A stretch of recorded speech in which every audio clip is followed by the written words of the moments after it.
You know that moment when you check your investment account and the number actually moved more from the market than from your own paycheck? Like you didn't do anything that month, you didn't save, you didn't hustle, you just existed. And your account still grew by more than your salary would have paid you.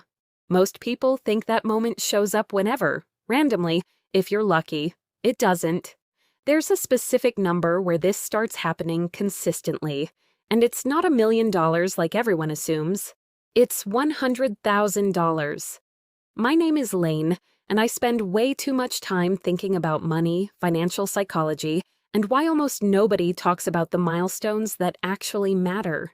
If you want to understand the real mechanics of wealth, instead of just chasing vague goals, hit subscribe and drop a like if this changes how you see your own numbers. Section 1. The Myth. Before we get into why $100,000 is the real inflection point, let me ask you something.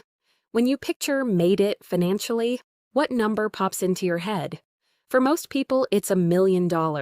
Round, clean, feels official. But here's the problem. $1 million isn't a turning point. It's just a bigger version of whatever came before it. The actual turning point, the place where the math starts fighting for you instead of against you, happens way earlier, and almost nobody warns you about it because it doesn't sound as impressive in a headline. Section 2. The Boulder, Part 2. Think about pushing a boulder up a hill. Getting it moving from zero is brutal. All sweat, no visible progress.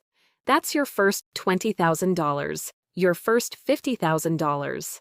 Painful, slow, mostly you versus inertia. But $100,000 is different. This is the point where the boulder isn't just moving. It's picked up enough speed that letting go for a second doesn't stop it anymore. It keeps rolling on its own momentum. That's not a metaphor for effort, it's math.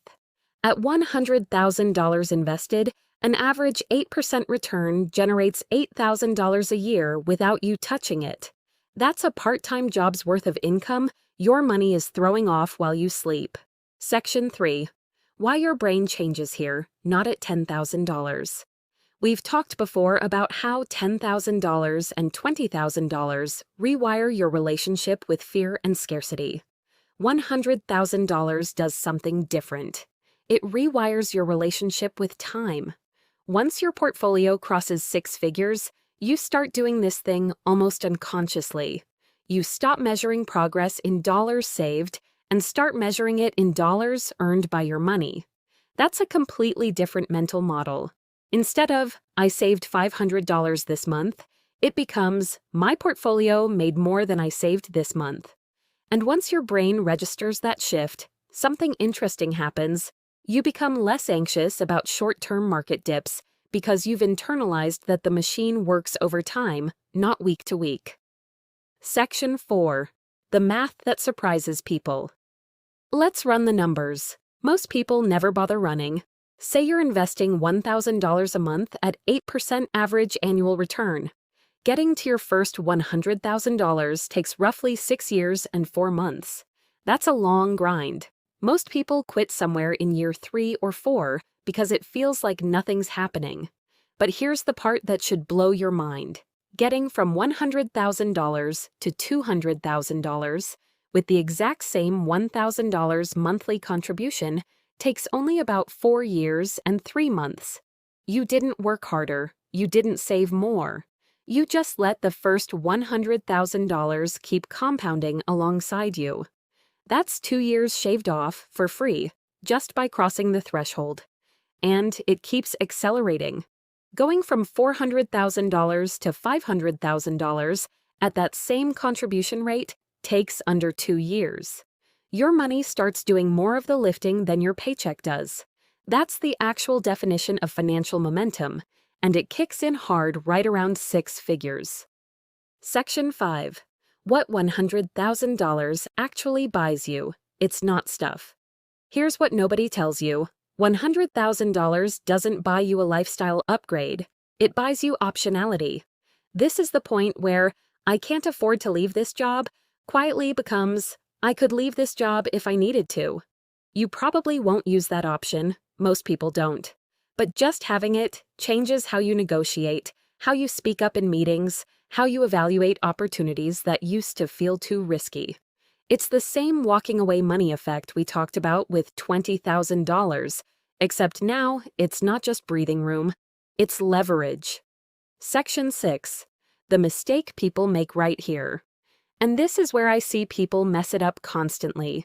They hit $100,000, feel that psychological shift, and start treating it like a finish line instead of a launch pad.